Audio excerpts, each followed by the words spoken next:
And joining us now is former Deputy Assistant Secretary of State in Washington Strategy Group President Joel Rubin, also a retired four-star general and former Gulf War Division Commander.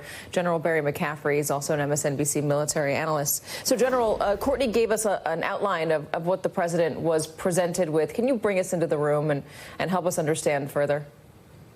Well, boy, I've been in a lot of National Security Council meetings in various positions. Invariably, something to get to the NSC has a series of lousy options, and that's what the Biden team is now facing. I think it is clear deterrence has failed. More than 160 attacks on U.S. forces. The response has been deliberate, calculated, has not worked. It's affecting international trade. The U.S. naval forces under attack in the Red Sea, Syria, Iraq, Jordan. It's driven, all orchestrated by Iran.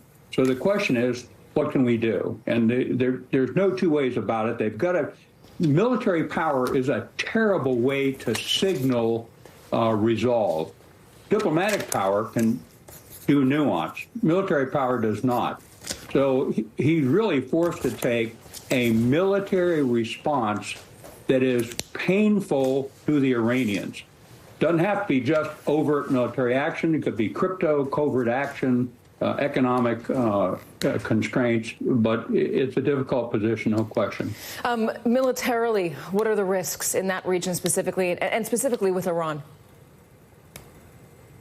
Probably significant, but the Iranians are not looking for an all-out war with the U.S. If they do, it would be catastrophic to their economy, to their nuclear development program. They're right on the verge of having viable nuclear weapons. I don't think they want an all-out shooting war, but they're correctly assessing what's facing Biden.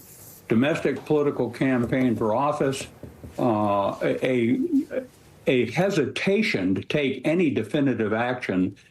I think what the president will be forced to do is to give almost unlimited authority to all deployed U.S. forces to take aggressive, preemptive action over time when they feel a threat is coming, not just fire at a warehouse where allegedly rockets were assembled. So we clearly have to up the game, or else withdraw these forces. You know, if you're 160 attacks, we can't say it's just when you finally kill some of our soldiers that we'll respond.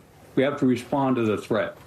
Joel, let me ask you about what Elliot Cohen wrote in The Atlantic. Again, Elliot Cohen, who served under Condoleezza Rice, argues for a different approach. Says what we've been doing so far, and General McCaffrey just said this as well, hasn't been working. A wholesale change to the approach toward Iran. What do you think of that?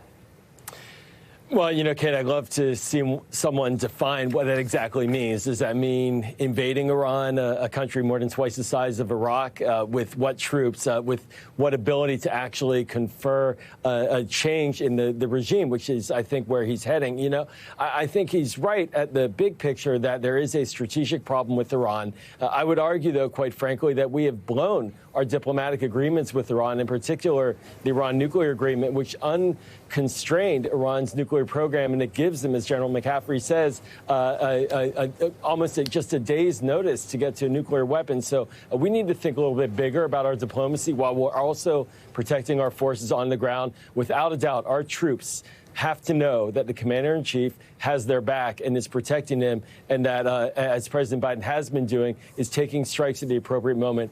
But I don't think that there's any appetite for a massive regime change policy towards Iran right now here in the United States. Do you think that if the Iran deal was still in place, that we would not be in this situation?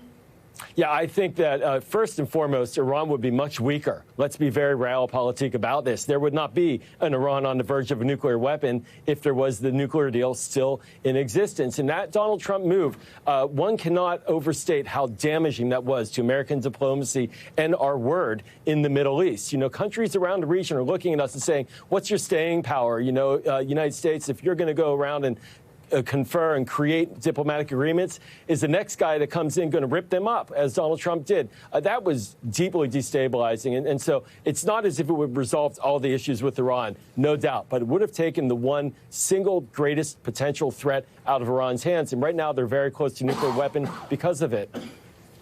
What about our allies in the region who are no fans of Iran? I mean, Saudi Arabia does not get along with Iran. Is there something that we can do more with our allies, diplomatically or even militarily, with the help of the countries surrounding Iran who aren't particularly pleased with the leadership there either? Yeah, I think, frankly, we have a lot of allies in the region who are acting responsibly. Look, compare how Egypt and Qatar are behaving right now, two countries with deep connections to the Palestinian people. Rather than doing what Iran is doing, they're trying to deconflict and try to create common diplomacy in the region. Iran is trying to stir it up and exploiting this moment. There are many countries who want American leadership. They want U.S. troops there. They want us to engage diplomatically to calm the region down. And I think that we have a lot of opportunities to do this deconfliction. We see it forming. It's going to require engagement further with Israel as part of that. But certainly we have a lot of allies in the region that right now are looking at us and asking for us to do more to calm the region down. General, what are your thoughts on that, on deconfliction?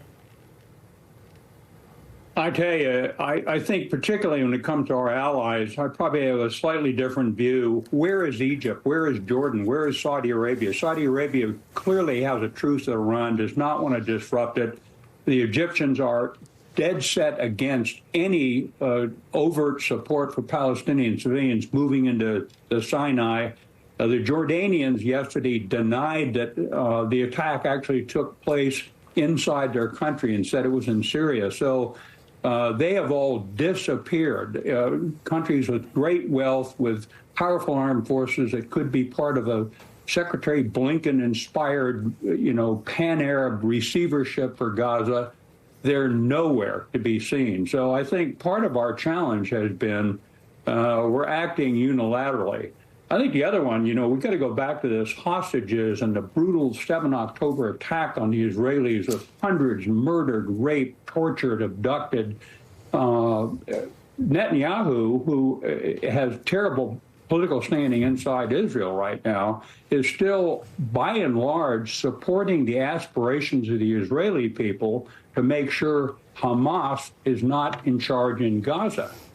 So the negotiations that are going on in Paris and in Cairo, it's hard to imagine how the Israelis will accept Hamas being in charge of Gaza and the reconstruction when the shooting stops. And it will stop probably in the next month. General Barry McCaffrey, we will see. Joel, thank you very much. Joel Rubin. Thanks.